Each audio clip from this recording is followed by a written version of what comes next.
this is Lou again, and yesterday I witnessed a great FM match between Blitztank and Kingslayer, two of the best Rugals in all of the European server for King of Fighters All-Star.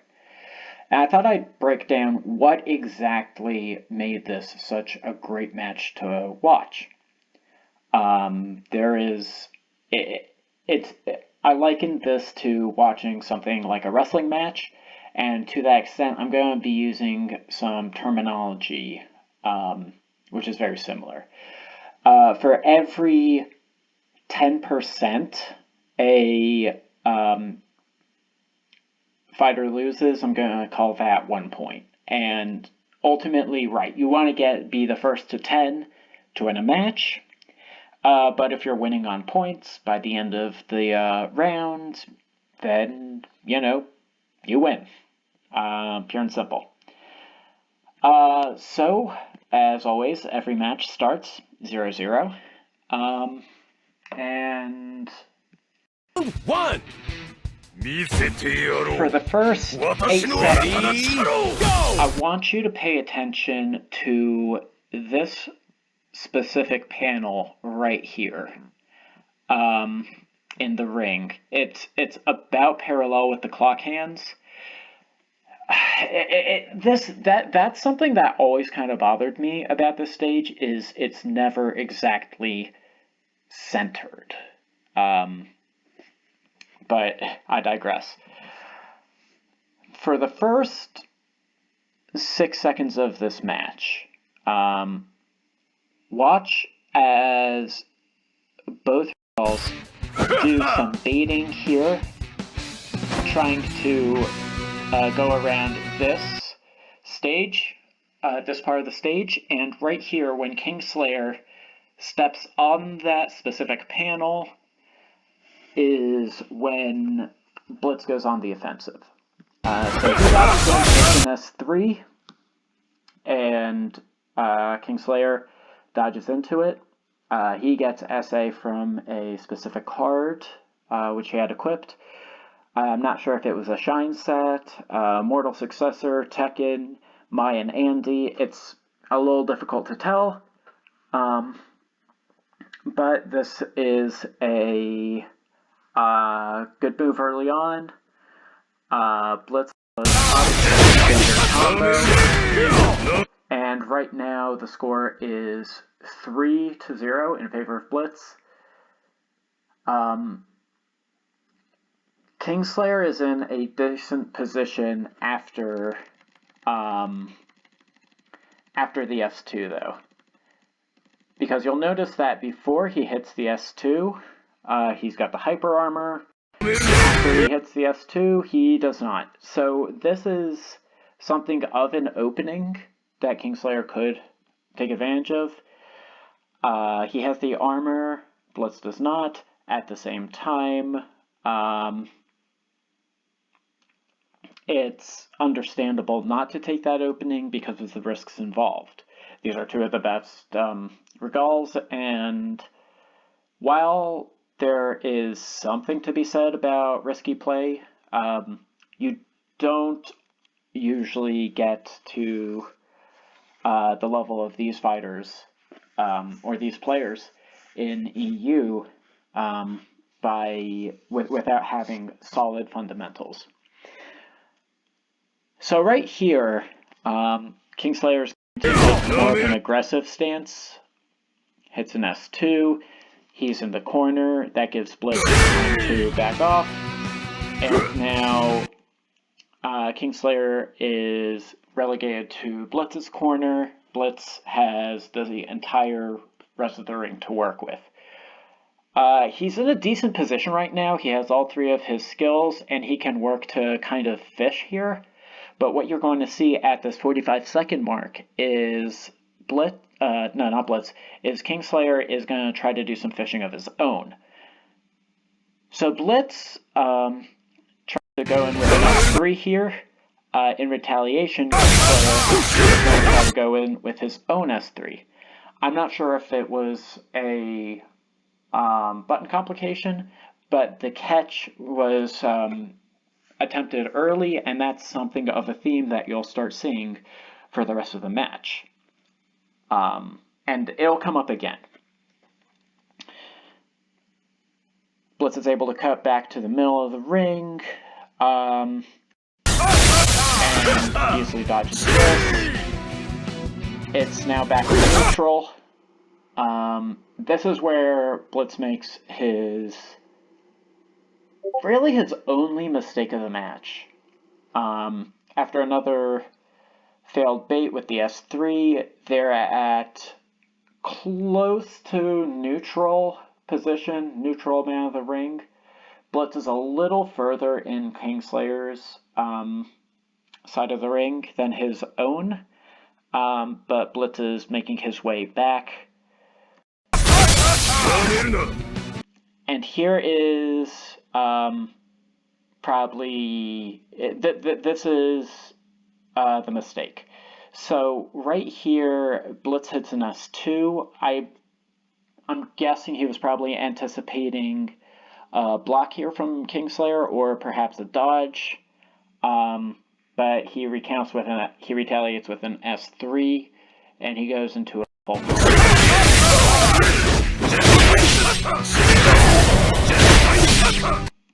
At this point, it's now 2.5 to 5 in favor of Kingslayer, since Kingslayer healed himself by using actives. There's a bit of a scramble that ensues here, and you'll see that they start from 0 characters away. At the 30-second mark,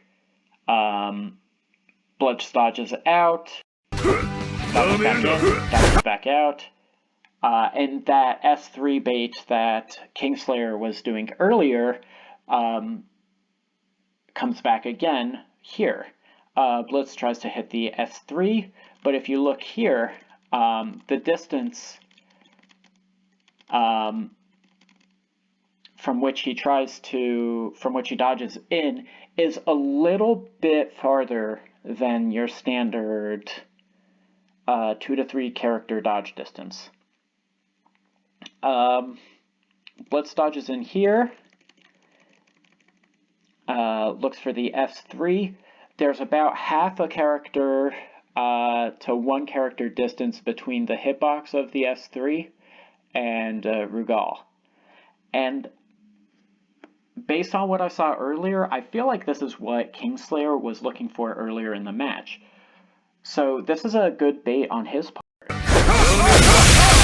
This gets the stun, and then hits the RPG.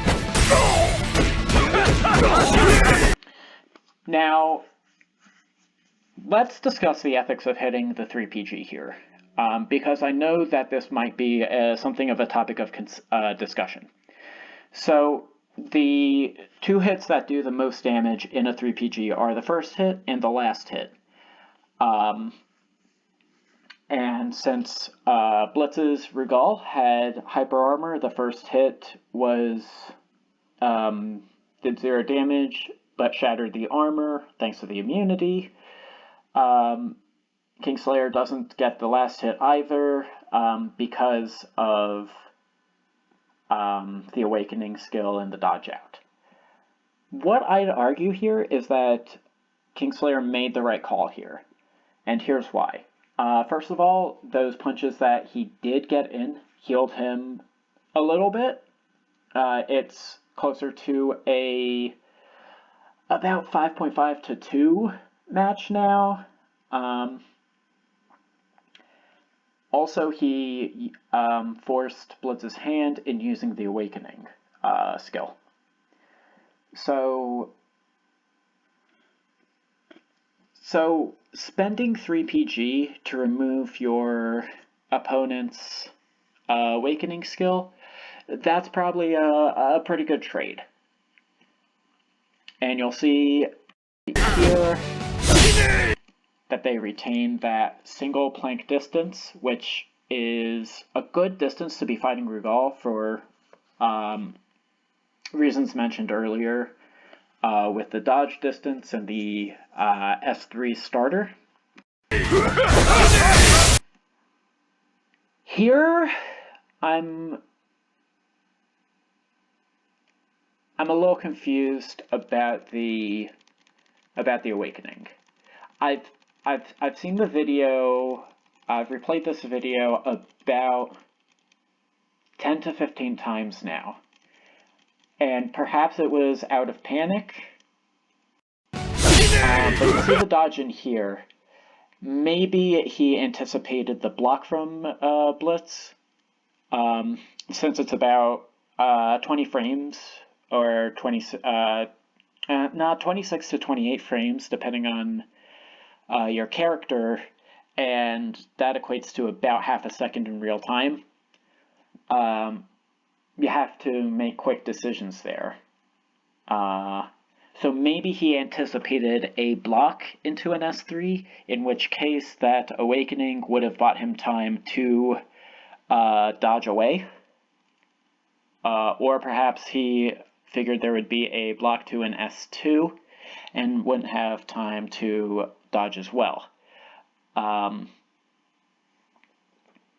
Either way, one thing that I'll note is that we haven't seen a whole lot of catching with the S1 this match, which is something that you don't typically see of Rugal mirrors, but I'd just like to mention that because that is something of a legitimate strategy with Rugal once he's spent his S3 and once his SA core has activated.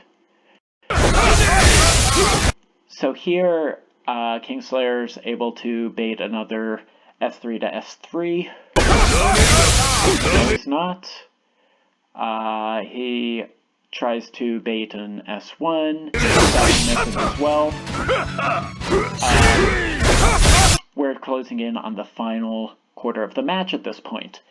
And the momentum you're starting to feel during this fight is very... On both sides, you can kind of start to feel the anxiety setting in, because Blitz has 15 seconds to make up a 3-point deficit, which is very doable. Three and a half, something like that. Which is very doable with Rugal. He inflicts a lot of damage really quick. And with Kingslayer, you want that lead, you want to hang on to that lead. So you'll notice that they're still at that critical distance, one of these floor planks apart, about 4 to 5 characters. This is with the S2. At this point, if I'm Kingslayer, I've got half the arena behind me, I've got the other half in front of me. And there are a multitude of options he can do here. He can try to retreat, he can try to dodge and retreat, he could try to bait and then dodge and then retreat. Overall, he tries an S3, and and try a 3 S3. It misses. Out of desperation, he throws an S2. A couple extra chip points at the end here, and the final score is actually 6-2. Approximately 6-2, 42.43 versus 79.76. So it's actually a very close match. But if you look at it from start to finish, you can really feel a bit of the momentum change throughout. And I'm just going to play the match in full, just so you can take a look at what we talked about, really start to put that into practice here, into play. Ready, go! So right here, keeping the spacing, keeping the positioning. Right, and that's where he starts to go on the offensive. At this point, he's trying to push for that S3. Misses.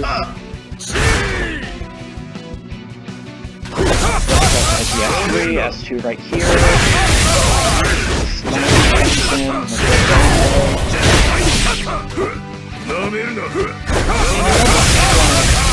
Let's play any differently, even though he's at a... Even when he's at a multiple game plan.